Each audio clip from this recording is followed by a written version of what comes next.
Awesome. All right, let me get my stuff pulled up here and we can get started. All right, so hi everybody. I'm Katie Dieter. I am the event marketing manager here at 8Fig. Thanks so much for joining us today on the webinar. Really excited to get started, but I definitely want to intro up our guest today. So first up, we have Clytus. He is the CEO and founder of AMZBs. He's definitely going to do more of, a dive into himself, what he does, how he founded AMZBs, more about AMZBs, all of the good stuff. So we're really thrilled to have him here today. Thank you so much for joining us. Thanks for having me. Absolutely. Shall we dive in? I'm going to intro up Sam and do a little bit of housekeeping stuff. Right. We'll dive in. All right. Sounds good. So our other guest here, we do have Sam Bell. He is our partner marketing manager here at 8Fig. He's helped hundreds of e-commerce sellers and partners find the best solutions for them to help grow their business and foster mutual success.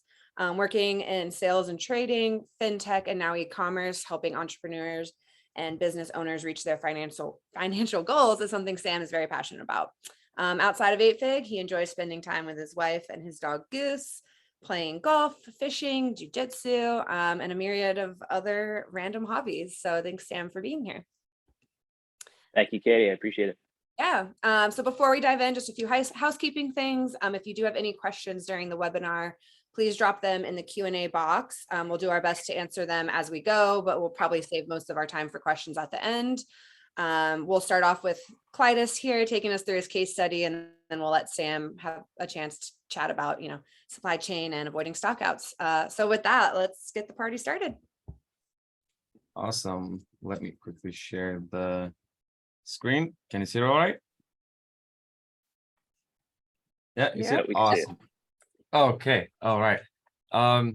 So we're gonna talk about the from zero to hero an Amazon growth story. We're gonna talk about one of our managed brands and one of our favorite partners that we've grown from quite low numbers to, I would say, to the best product in the main category eventually. And let me do a little quick intro about myself. We'll try to not make this too long to be able to kind of cover a bit more about the brand itself and how we grew. So my name is Clytus Šupys. I'm the founder and CEO of AMZBs agency. We work mainly with with US and European private label brands. We do full account management, which means the strategy, the advertising, catalog stuff, pretty much everything that needs to be done to grow the brand and to lead the brand to the highest kind of potential that it can actually achieve. Some of our achievements, we've been turning normal brands from zero to multiple 7 figures to 8 figures, and making them the leaders in their industries. And one of our more interesting achievements quite recently, this was in Q4, we did $1 million a day. This is also part of this case study that I'm going to cover today.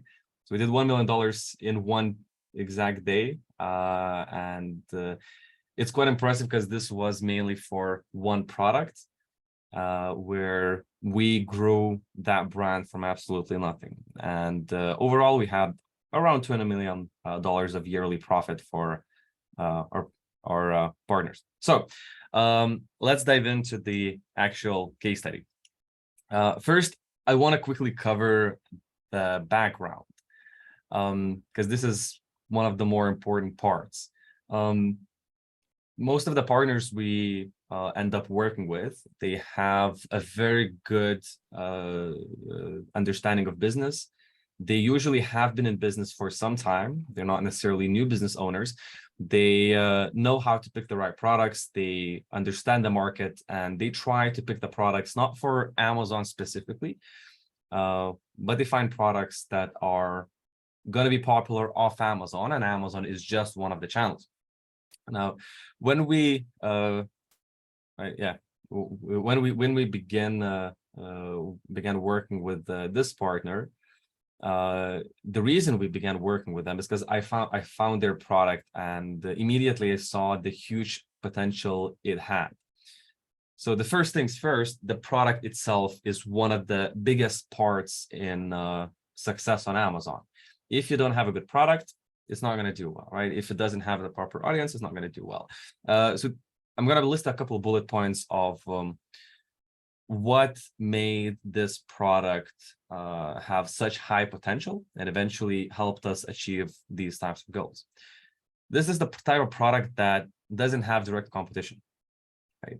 It's unique, no direct competition. Yes, there are substitutes that people could buy instead of our product, but it doesn't have the one-to-one copycat like majority of Amazon products do, right? You want to buy a garlic press, you can find 10, 20, 100, 1,000 same garlic presses, right? You want to buy a phone case, you can find very, very similar phone case, right? It's a copycat thing. This product is unique. It has been invented. It has been patented, right? So it's a unique product with no direct competition. It has a very wide general audience interest, right? I, as a 24-year-old male, could buy that product, use that product. Grandmothers could buy that product, use that product. 8-year-old kids could have that product gifted to them in Christmas and use that product, right? So it has a very wide audience, which is a huge part if you want to achieve the type of numbers that we're going to be talking today.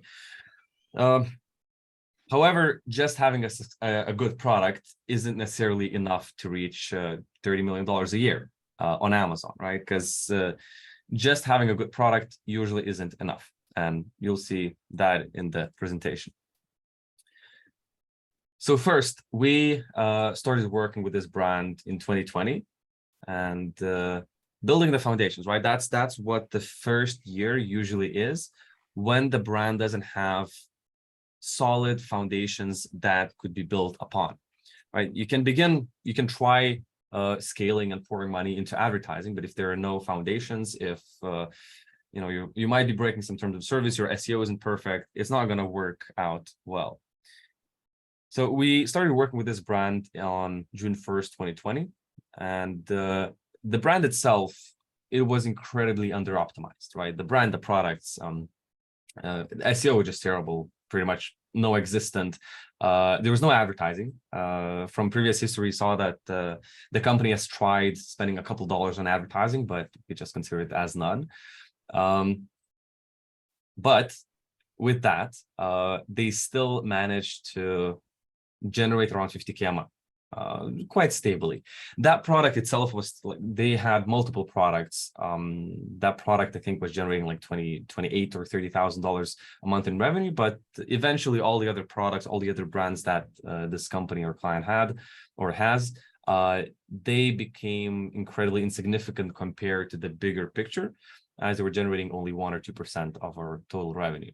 But even if everything was a mess, the SEO was terrible, the categories weren't properly connected, the variations are all split up, several products were suspended, it still managed to generate $50,000 a month without any advertising, just offline marketing, which when you take any brand on Amazon, that is already impressive when a small business manages to get to 50,000 a month by themselves with advertising, sometimes not profitable, right? So the beginning, the fundamentals, something was there, right? And what we did to start the selling machine, right? What was the first steps that we took to get the ball rolling? Our main goal for 2020 was, well, build a working advertising structure, right? Fix all the mistakes, of course, but we have to build a proper working advertising structure for their products that already showed success, just accelerate that success.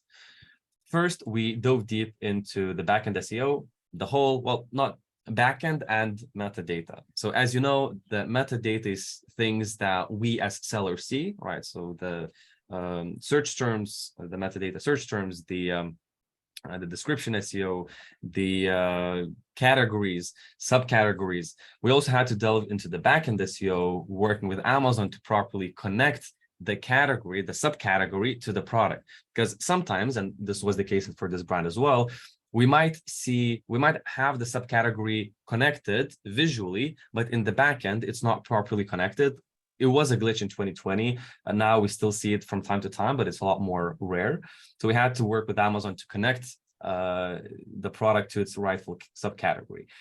When you connect the product to the proper subcategory, your advertising performance increases, your organic ranking increases. You start showing up under proper competitors or proper supplemental products because you're in the same category.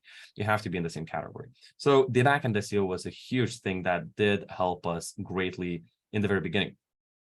We had to unblock a few listings, which were blocked for the simplest terms of service violation uses, something in the title, something in the pictures that we just had to quickly fix. We connected everything under one variation. This is the type of product that has multiple colors, multiple sizes, etc. And we just had to kind of merge everything together. So the BSR is one, so we can focus on one variation. So we can focus on sending traffic to that one page, and people just choose what they actually want to buy. And literally the next month, our sales grew to 112K. In terms of profit, I calculated it was additional $30,000 of profit just in a month, and it's a quite rare scenario because in most cases, obviously you see growth, but you don't see that quick growth.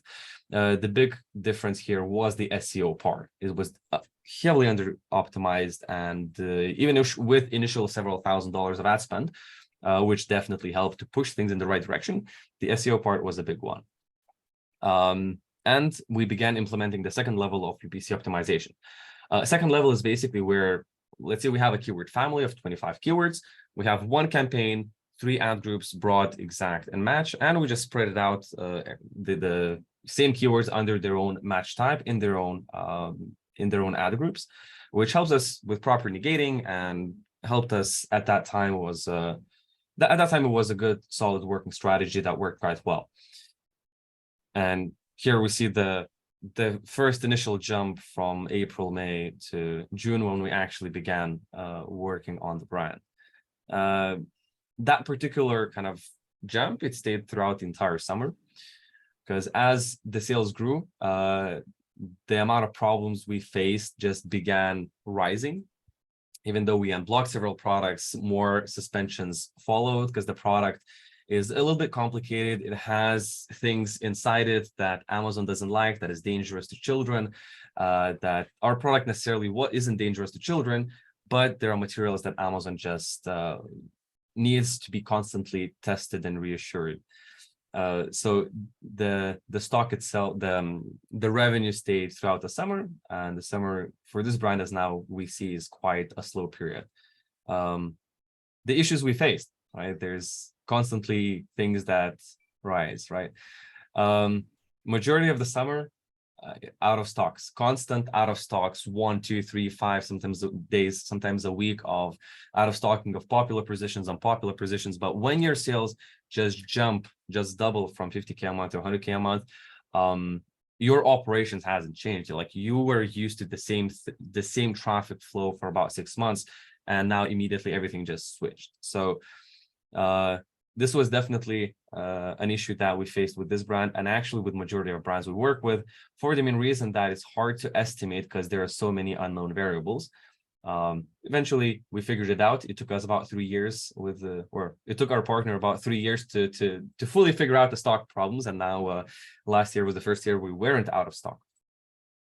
We had, for one of our best selling child ASIN, we had a 30-day suspension, and for our second best selling, we had a 15-day suspension. The best selling variation suspension cost us $1,500 a day in profit, which was for 30 days. It was lost profit, which it's kind of, when we were in that situation, it was very hurtful, and it was a suspension with the Japan market. Actually, our lawyer was shutting down products that were infringing on our patent in Japan, and something happened, and Amazon decided to suspend our product worldwide, and eventually we figured it out.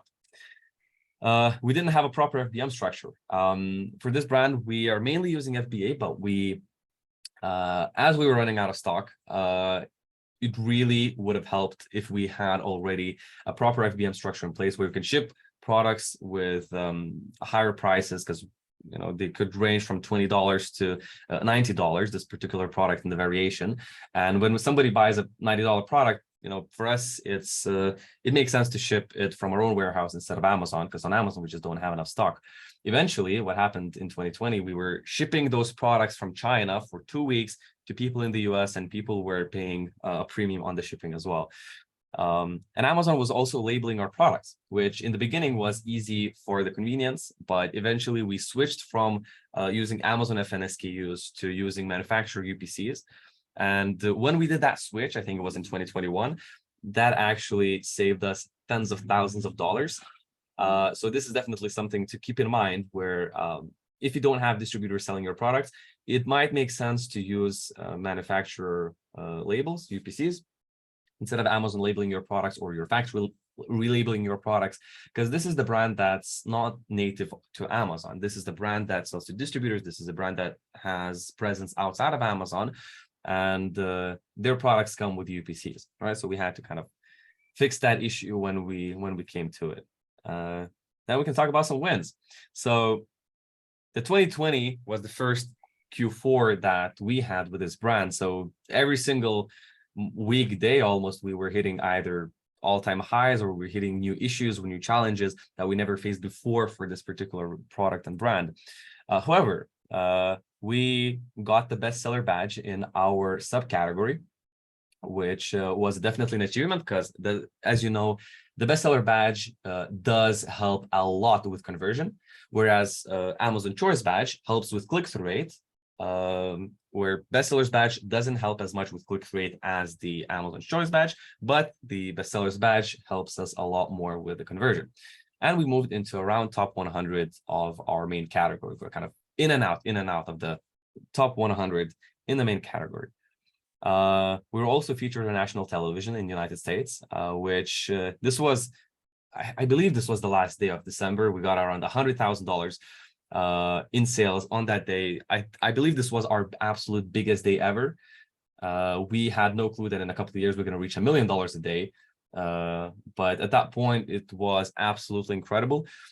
Just to get an understanding, we were already out of stock of pretty much everything. And around 40% of these sales were me filling orders and sending individual orders to our Chinese warehouse to make sure that they actually shipped the products that they had in stock in China, where the price tag was about like $60-$70 plus $9 or $10 for shipping. So a lot of this revenue was literally us shipping from China to the US, because people really wanted that product because they saw it on TV. They got to buy it now.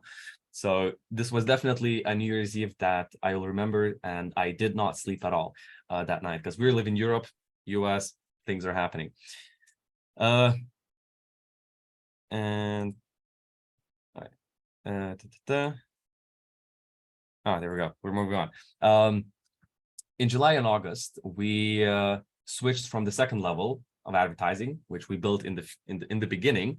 I think this was in August that we actually kind of restructured it to the third level PPC structure, which is basically for broad, phrase, and exact match, we have separate campaigns. Back then, you had to have phrase match as well. So we had separate campaigns for phrase match, separate campaigns for broad match, separate campaigns for exact match, to be able to properly control the top of search placements and the placements for the rest of search and placements for the product pages. So that's something that also helped us grow in sales and kind of have stronger control in the advertising structure and strategy. We started growing sponsored videos, sponsored brands, and display, because initially it was just sponsored products. When you launch a brand or when you launch your advertising strategy, better to focus all your marketing budget into sponsored products until you have solid and strong and good organic rankings. When you have that, we can begin with the conversion rate, the click-through rate, and the sponsored video, brands, and display. Our ad spend kept increasing, obviously, because it's Q4 and people are buying more, but we got even more and more keywords for the Q4. And that's the 2020 and the overall numbers, right? Quite impressive, $2.8 million in the year. Out of that, December was $1.2 million. So technically, we can say that in 6 months, we grew from $50,000 a month to $1.2 million a month with quite a solid profit margin.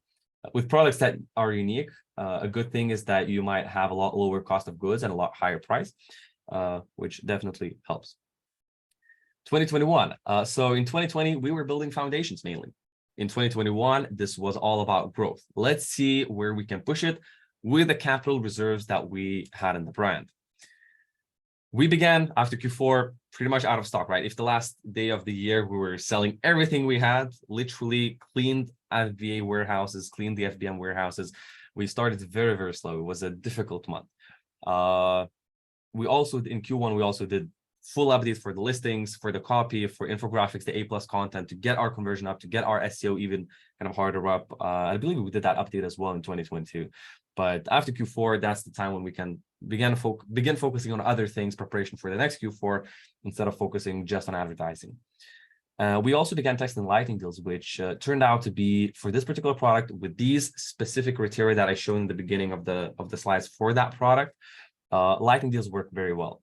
As you might know, lightning deals, they work incredibly well for bringing in traffic.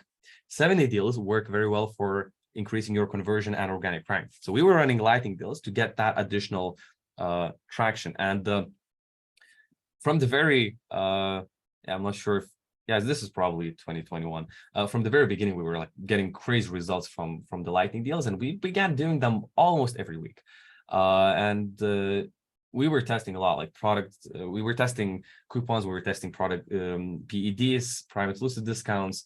We haven't tested 7-day deals. Yeah, it's 2021. We haven't tested 7-day deals for this brand because we have distributors and we cannot lower the price for 7 days as to the amount that Amazon would require us to.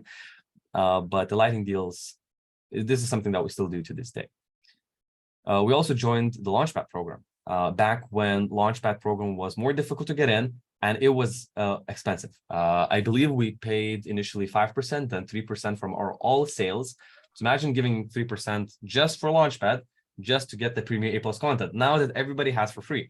I believe in 2021, we paid about $500,000 just for the Launchpad, but it increased our conversion by about 15%, which is a huge amount, not percentage points, just 15%. But it's huge compared when we get to the higher numbers, and in Q4, it was a big game changer for us. We began using DSP, which throughout the year brought an additional $1.5 million of sales at around 10% ACOS. Yeah, this is the graph that we, at that point, we were using Perpetua. Now we have it in-house. But so far, it was definitely something that the retargeting, the bottom of the funnel for DSP was incredible. We began testing later on the top of the funnel, which obviously has lower ROI, but still helps us kind of maintain the position in the marketplace. And yeah, in 2021 was the year when we switched to the absolute maximizing of advertising strategy, which is the 4th level PPC optimization. Yeah, we have a little screenshot here, and the 4th level looks like this, right? We have manual campaigns that each target for each manual campaign, each target has its own manual campaign, right? That makes sense, yeah. So the product target, look, if we're targeting ASINs, each campaign per ASIN. If we're targeting keywords, each campaign per keyword. I believe like overall, we have like 25,000 campaigns, not active because you can only have 10,000 campaigns active, but throughout the lifetime of the account, like 25,000 campaigns that we tested. So each target has no campaign. And for example, we have campaign one ad group, keyword X, exact, right? Then we have keyword Y, broad. So every single keyword has its own ad group. What this allows us to do, it allows us to give the apps to be able to have the absolute highest amount of optimization. Because when we want to increase the placements, we can increase the placements for that specific keyword. And we often have keywords that perform incredibly well, and we just want to push that one keyword. Sometimes we might not want to push the entire campaign. Sometimes, the keyword family might suck, but that one keyword is doing wonders. So when we have this structure and give it a year, 2 years of kind of history, every single campaign can become a powerhouse. And this is something really big that helped us achieve the 2022 numbers. 2021, this gathered a lot of history, but in 2022, with this structure, we were able to do a lot more. And yeah, the Q4 for 2021 was like the absolute most intense, the most intense period of not sure if my life, because I was in military, but it was definitely intense, and there was a lot of sleepless nights, as most of you Amazon sellers know. If your product is Q4 product or summer product or winter product, like there's a lot going on every single day.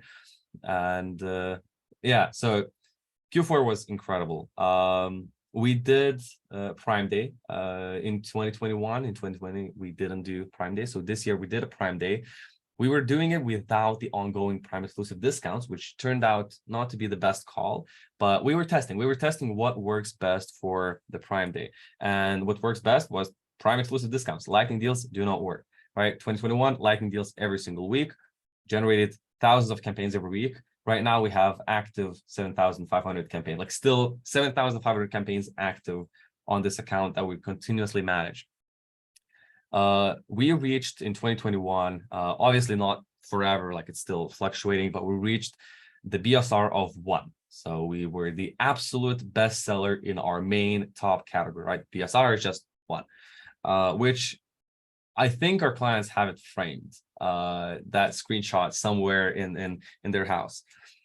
Yeah, and in T5, the Black Friday, we had the highest sales peak for that year. It was $675,000 in a day, which again was at that point like incredible for this brand. And I think, yeah, this was the highest peak of sales in the history of this brand. And we were also shown on national TV again. No such luck in 2022, but in 2021 we hit that jackpot again. Then this is not something that we paid for, by the way. So we had, we sold 95% of our stock, sold almost $600,000. A lot of products went out on FBA, and we were literally shipping crates that we would be like, we were selling crates of our product that we would be shipping to distributors, like cases of product that we ship to distributors. We literally created listings for Amazon to sell them during that day, and people bought them. We had like, I think it was like $100,000 of product that people just bought crates of our product when we were shown on TV. And last 2 months of the year, $10 million of revenue. And as you can see, December this year wasn't the biggest year. And the reason for that is that we went out of stock. So from $3 million a year to $20 million a year, it's difficult to predict that you're going to do $20 million. And the amount of money that you need is just crazy. So the amount of money for stock that you need, the amount of money that you need to prepare, it's constant loans. And yeah, we ran out of stock in December. As you might know, imagine in 2022, we began with kind of no stock in January as in years prior. 2022 was actually the year of limitations, right? Amazon limitations. We did the absolute best. And I generally think that this is what Amazon can offer for this one product. For 2023, we're going to talk about that a bit later. We are changing our strategy a little bit, but yeah, in January, we did $1 million, almost $1 million. Mainly, most positions out of stock. We still had, obviously, things going in, but at these volumes, we have dozens of child ASINs, and we had at that point, and a lot of products were out of stock continuously for 5 days, 7 days, etc. In Q1, we ended with a top deal, which was something that we worked for about, I think, almost the entire year. From the beginning of Launchpad, with our Launchpad managers, we were trying to get the top deal. So we got the top deal. We were shown on Amazon's first page, and we generated $841,000 in sales. That's more than 2 months prior on Black Friday, right? Think about that. And we got almost 100. Yeah. Clive, if I could ask a quick question, Sure. Out of curiosity. For some of those ASINs that you're mostly out of stock, did you notice a significant reduction in rank or position as a result of that from Amazon? We can't, because all of our products at that point were in the one variation, and the way Amazon ranks them is every single China ASIN has its own ranking. But if, let's say, we have one keyword, under that keyword, our bestseller might have position 1, our second seller might have position 3, our 50th seller might have position 306. So when the bestseller comes out of stock, the positions drop a little bit, but they dropped to the second highest one. So we didn't experience that much in the ranking drop. And this is the type of product that it doesn't necessarily have its own keywords. Like, we have created keywords for the product. With the millions of people that have seen this product, we have created our own keywords, and that's what we're kind of trying to do with the top of funnel. We're creating our own keywords. So the ranking wasn't the issue. The issue was that people weren't finding the product that they wanted, and we were losing sales because of that. Like, because in 2023 we did 1.5 million in January, and that's what this brand can do with proper stock. And so yeah, in 2022 we began expanding in European market. We began selling in the European markets. The expansion began in 2021. Like, it took us about a year to fully get the documentation done, but we began selling in European markets. I'm not gonna cover more on Europe's part. That might be part for another webinar. Create even more campaigns. Yeah, like we have tens of thousands of campaigns, active campaigns in Q4, usually around 9,000, because Amazon does place a limit, but it's constantly about testing. We constantly test new keywords, new campaigns, relaunching when it's needed. It's a madhouse at this level. Even if we have one product, we have like 30,000 keywords for that product. So it's definitely a lot to do. We began doing Amazon Lives, I believe, a couple times a day, or maybe once a day at that point. Now we're doing it 2 times a day. Now we have influencers, etc. We started using reimbursement software to kind of, at that point, like, it was definitely due. In 2023, we switched it to our own reimbursements at amzbees.com, and got a bit more money. Like, last year we got $30,000 with another provider. This year, when we're actually actively looking into it ourselves, we got, I think now it's like $250,000 in 2023 that Amazon gave us back. Obviously, these levels of revenues, like, there's bound to be stuff that's missing, and Amazon likes to steal products. And we found a big change in customer behavior in Q4 when Amazon introduced October Prime Day, which was, for us, it was a terrible news. What happened is the customer buying behavior for Christmas gifts, because this is a product that can be gifted at Christmas. So when people were normally began buying things for Christmas, it was like middle of September. Throughout the years, middle of September, that's when we start seeing sales growth. Amazon introduced Prime Day, that did not come. The sales growth just didn't come when it was supposed to. And what I believe happened is people were thinking, well, it's a middle of September, I should start thinking about Christmas, buying gifts for my loved ones, myself, etc. Now we're like, oh, well, I only have a month to wait until Prime Day when there's going to be loads of deals. I'm going to wait till Prime Day. When before they were like, well, I have to wait 2.5 months until Black Friday. It might be stock out then. I better buy it now just to be safe.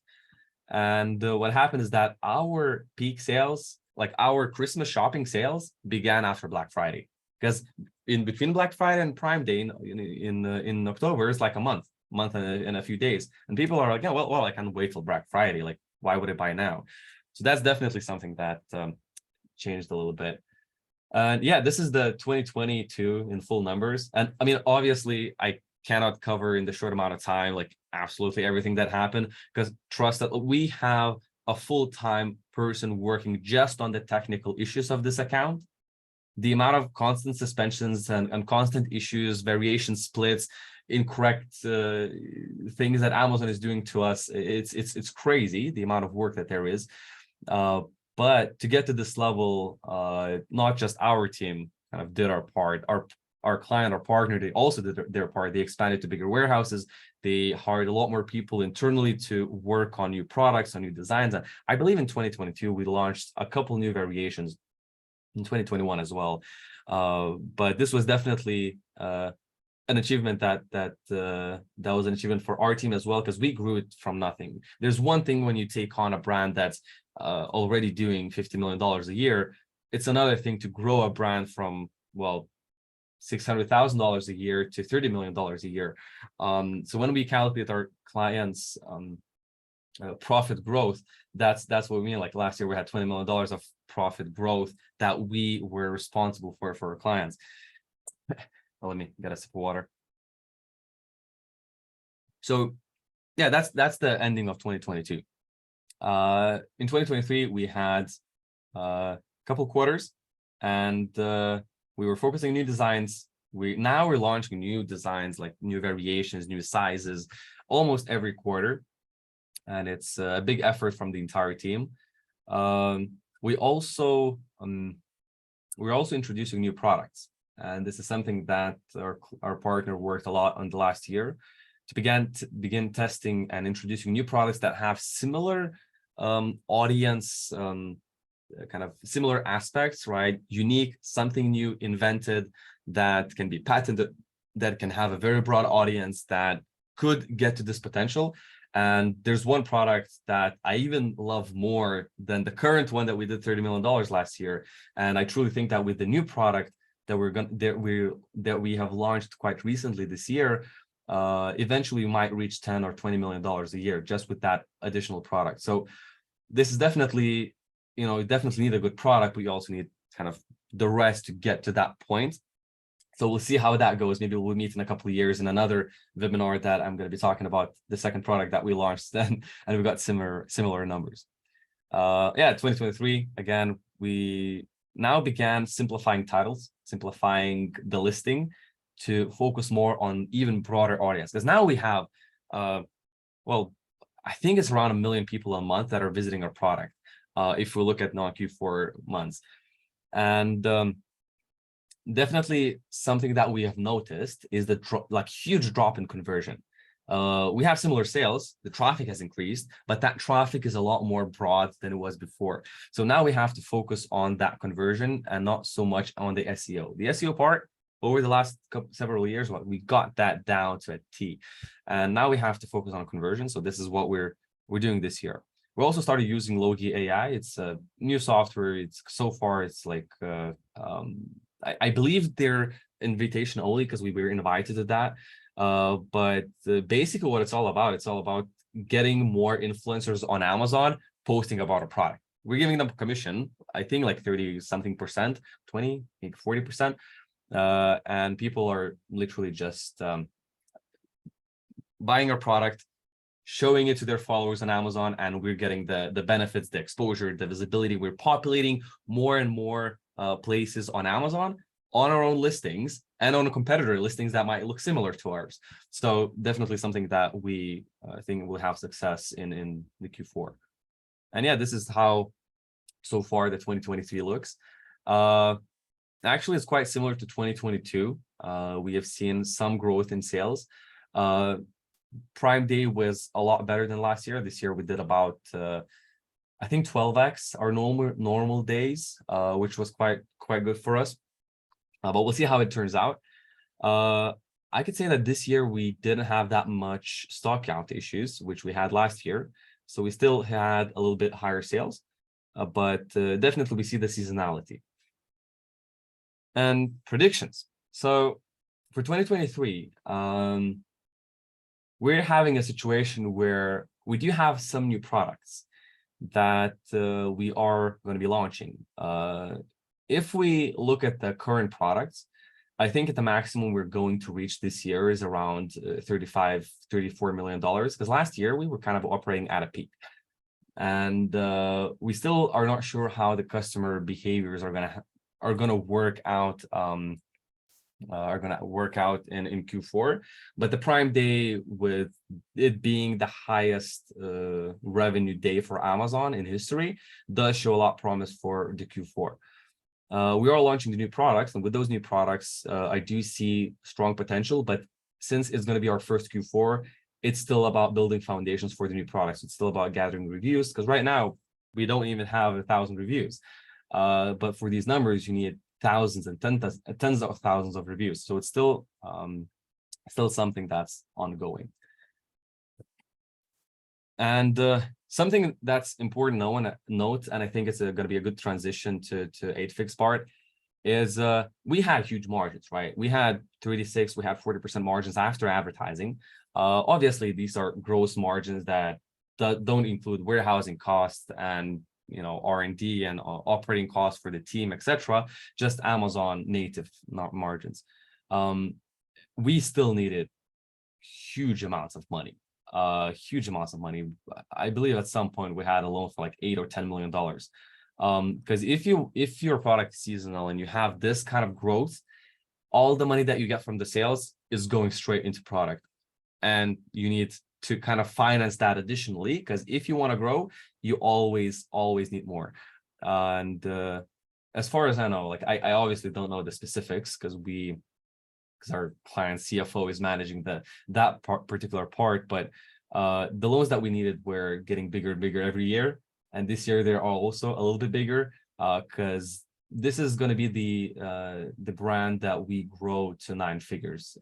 Just give us a couple of years and we'll get there. So yeah, I think that's it for my part. And Sam, awesome. I think it's going to be a good to kind of flow to your part, right? It's a fantastic transition to our part. Clytus, thanks so much for giving. If you wouldn't mind sharing your screen again, and maybe you can help me flip through some of my slides and make it a little easier, sure. That'd be great. Perfect. Yeah. I really appreciate all the insights that you gave us. There's some really impressive stuff that you're able to do with the brand and experience that hyper growth, and the plans that you've set out for 2023 are impressive. So hats off to you. I applaud you. Thank you. And to your point, yeah, I'm sure. Yeah, that's seems like a lot of elbow grease went into what you did, and yeah. I think everyone on this webinar can appreciate it. And I to your point that you mentioned, financing and funding can be very instrumental in propelling that growth, right? On Amazon and in other selling channels. Once a seller is approaching that hyper growth state, they need to consider what's happening to their inventory and to their supply chain, because selling out, although it seems like, oh great, I sold all my product, it's not good for your growth, right? There are a lot of negative things that come with that and selling out, particularly on Amazon. So to hear that, even some of the bigger brands can struggle with that, it's a very real problem. And something at 8Fig that we try to do is to put our sellers in a position to the point where they can avoid stocking out, right? And they can have more in-tune insights with their supply chain and help them navigate some of the muddy waters. So, when that growth point is when you're getting to that point of growth where it's becoming an issue, having working capital on hand to help properly pay for healthy inventory levels and keep your supply chain in shape, so that like the ultimate goal is so that you can free up other capital to deploy to efforts like SEO, ads, PPC, recruit the help of AMZPs, for example, right? And the likes, and maybe even launch new products. Who knows what your goals, whatever your goals might be. The point being is you want to be able to have your inventory and your supply chain in a proper spot with a funding plan or a financing partner, so that you can focus on other things. So with that in mind, in order, some best practices, let's call it, in 2023 to keep your supply chain healthy is planning, right? Plan out your inventory, expect the unexpected, right? And I can dig into that a little bit more later or in a couple minutes, but expecting the unexpected is imperative, right? You want to plan out your inventory so you have a good months of reserve in a 3PL, or just on the sidelines waiting to be deployed should your sales increase, right? And you could also experience some disasters in the market at large that are out of your control, such as what happened in 2020, right? In 2021, there's a lot of externalities that can influence your business in a poor way, right? So that's having a plan, maybe a contingency plan, and being able to think ahead and get ahead of your problems creates a resilient supply chain, right? And you want to be able to foster strong relationships with your suppliers and your manufacturers, so that you can, be in a good relationship with them. Should issues arise, they might be able to help you out in a pinch, right? You can negotiate better terms. And again, utilizing that 3PL to keep reserve stock is a great option. And also, I've seen other sellers, when it gets to a point where they're approaching a stock out and they might not be able to get a shipment in time, maybe they had some poor planning in the past, consider air freight, right? It's going to cost far more. It's going to be far more expensive, right? And you might take a loss on some of those products, but it's far better than taking a loss from your stocking out, right? So having the stock to be able to circumvent problems like that and maybe look to alternative solutions is a good thing. And I want to harp on what I think is a really good point. Maybe the bottom line of this segment is having, your supply chain in a good spot and being able to have a really solid relationship and improve with your relationship with your suppliers and all of the vendors that are along your supply chain will benefit you in the long term. And that's just, I think, a principle that can be applied to many other facets of life in general, but specifically for inventory planning and financing, having good relationships and really solid, trustworthy partners in your corner is going to serve you well. And on top of being more in tune with your sales velocity and kind of the direction that you're headed, gives you the opportunity to plan a little bit better. And Gladys, if you wouldn't mind switching to the next slide, I'll talk a little bit more about how 8Fig can help you get more in tune with your supply chain, right? A lot of guys like to manage their inventory and their supply chain in spreadsheets, which is fine. It's dynamic, right? It's flexible. You can be creative and you can really get, some interesting insights out of your own work as opposed to using a tool. But what we have is something that's really neat, is that it gives in our line lab here on the platform, which again is free. Anyone can use this and come kind of play around with it to get an understanding of what their supply chain costs might look like over time, right? We have this tool called the Line Lab where you can input your needs, your cash needs, right? Over time, for example, in Barnett's Gourmet product here, they have multiple lines set up, multiple selling cycles that kind of overlap with each other, right? And what this does is it gives you a visual understanding of when you're going to need to make payments, right? As well as when they're going to overlap. So you can pinpoint spots within your supply chain over the next 12, 36 months, however long you decide to kind of map it out. You can pinpoint those spots where you might experience a cash flow crunch. And what you can do is roll this into an application or roll this into, garnering advice from our team here to see what would a plan look like for me with 8Fig as a financing partner. How can you help me circumvent some of these issues by entering into a growth plan or a funding plan with us based off of my needs right here? And again, the whole point being is that we could help you take care of this inventory potential cash flow crunches, right?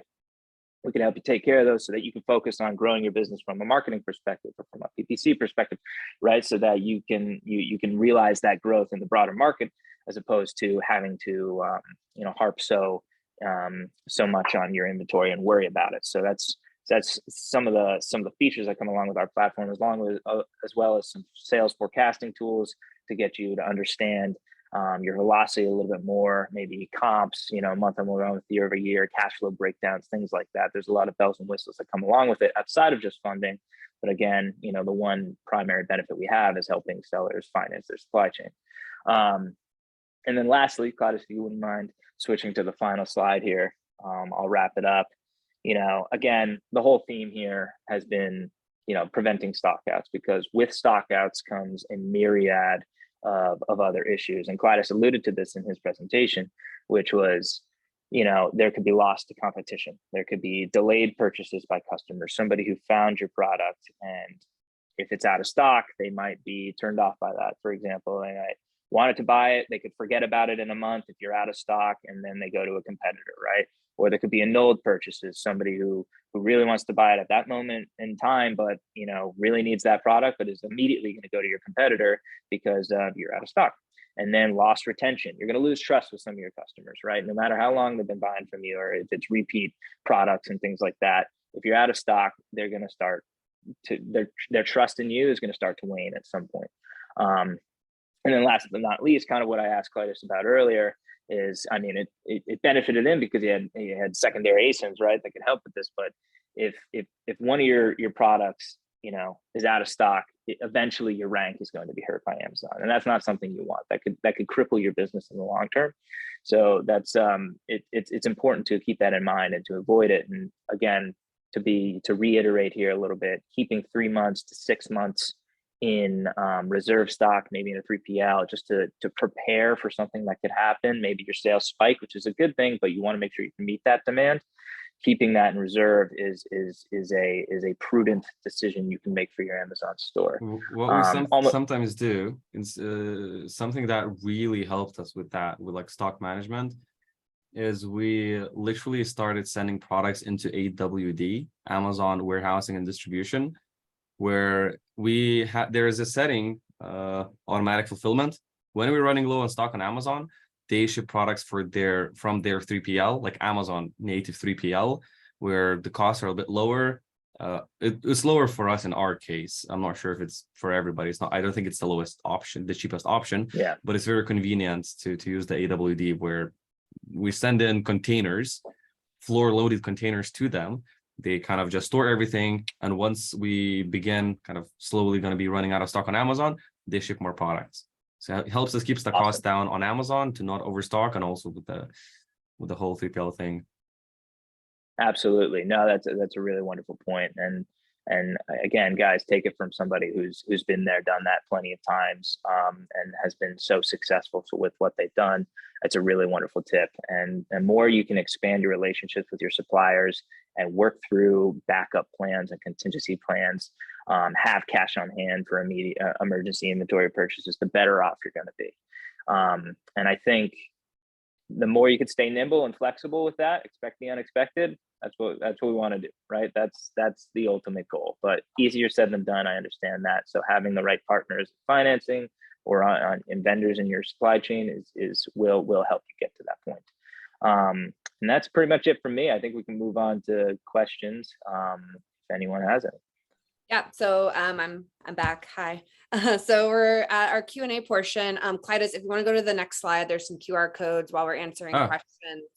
Yeah, I'm on it. Sorry, I know you're like being Mr. Share today. There we go. Cool. So while we're answering questions, if anyone wants to scan these QR codes for more information about 8-figure AMZBs, please feel free to do that.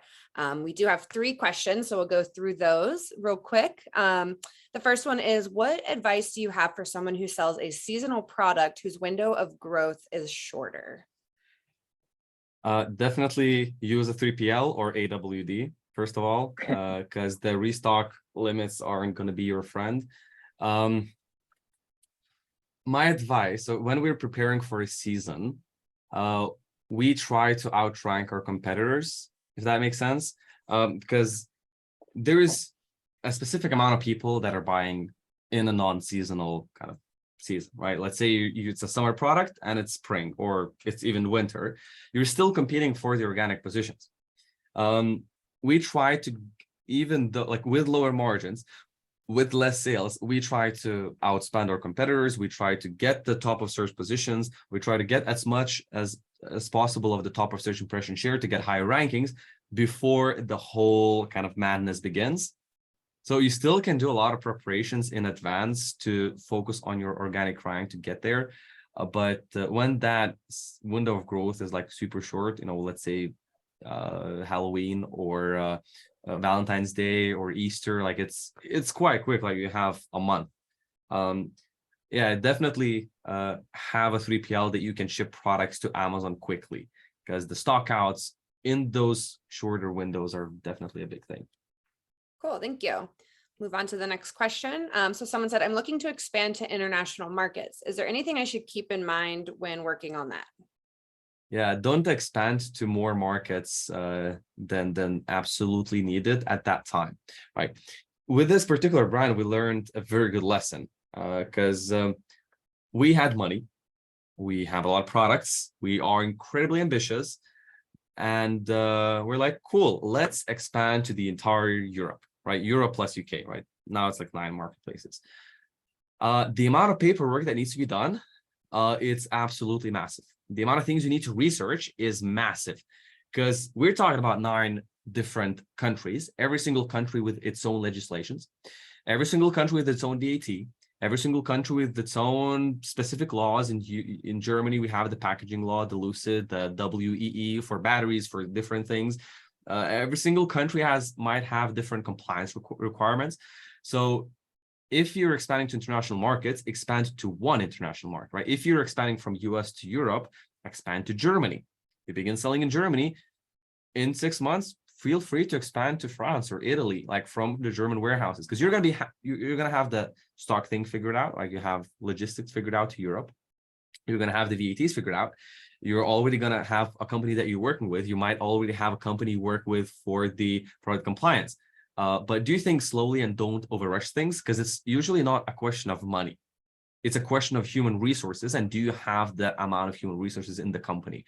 And yeah, make sure to use a proper translations company, to not a translations, not a standard translations company, but an Amazon translations company that does keyword research and not just translates products listings, but rewrites the listing descriptions.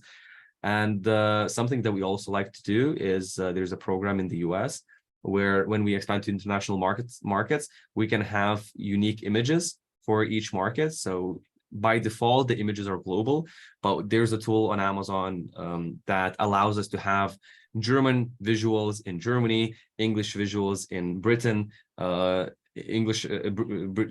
English in America, etc., etc. So that's something to keep in mind. Cool. Yeah, and if I could add to that real quickly, Go for it, Sam. yeah, the thanks, Katie. The compliance considerations are huge, as Clyde has mentioned, and there are teams out there that can help you with that. For example, Z has done this for a lot of different customers. We actually work with them as well. With oh, Z, nice. Yeah, several of yeah, our they're accounts. great. I know the team over there as well. I know they've done some pretty impressive things with expanding to new markets, maybe launching in a new marketplace. But also one thing I'd want to touch upon as well that is a huge consideration is your foreign exchange risk, right? Because there's lots of other currencies that you would have to consider for the purchases you need to make, and they're fluctuating against each other constantly. So being able to hedge against any foreign exchange risk while you're expanding to these new markets is something that I'll also look into, research, and explore options as to how to mitigate. Great. Okay, we have one more question and then we'll wrap it up. So the last question is, do you recommend using AI tools to improve listings, descriptions, etc.? Any tools specifically geared towards those items I just listed, or just for e-com in general? I have a more old-fashioned approach to business. We don't really chase trends, and we try doing things sometimes more expensively, sometimes not as efficiently, but we try not to use hacks. For example, when the whole search find buy thing, the rebates thing collapsed, and Amazon didn't allow rebates no more, everybody was panicking. Everybody had to change their advertising. Everybody had to rely on new strategies to rank. We never used that before. And our partners, we felt absolutely zero difference in that terms of service change when the whole Amazon market was panicking. For the same reason, because our advertising campaigns were built in a way, which was like a year or more than a year ago, was built in a way that people are building it now, where it's geared towards ranking and advertising and Amazon's algorithm instead of these rebates. With the AI as well, we don't really chase that trend. I know it's very popular amongst LinkedIn, Amazon, with the word influencers. We don't use any tools for that. We have tried several for accounts that have loads of products, but we still find that when a proper copywriter sits down, looks at it logically with proper understanding of the product, with proper SEO, it just turns out to be better. And at the MZBs, we more focus on quality than quantity. And when we do that, we prefer to use with more old-fashioned ways and the ways that really truly work for us, that we tried and tested for, well, I've been doing this for 8 years, which is a third of my life. So things that work for us, they are still working. And AI is definitely not one of those things. I do think it can be a cheap option, free option, to write the copy yourself. But we prefer to use professional copywriters with proper Amazon SEO knowledge and all those things. Love it. Great advice. Well, thank you, Clytus. Thank you, Sam, so much for being on this webinar today. I think we got some really great insights into, AMZBs, and that was a great case study, and really appreciate you guys being here. So until next time. Till next time. We'll see ya. I feel like we need an episode 2, so maybe in the future. Let's do that next year. Yeah, episode 2 for sure. All right, thanks, y'all. Have a good one. All right, bye-bye.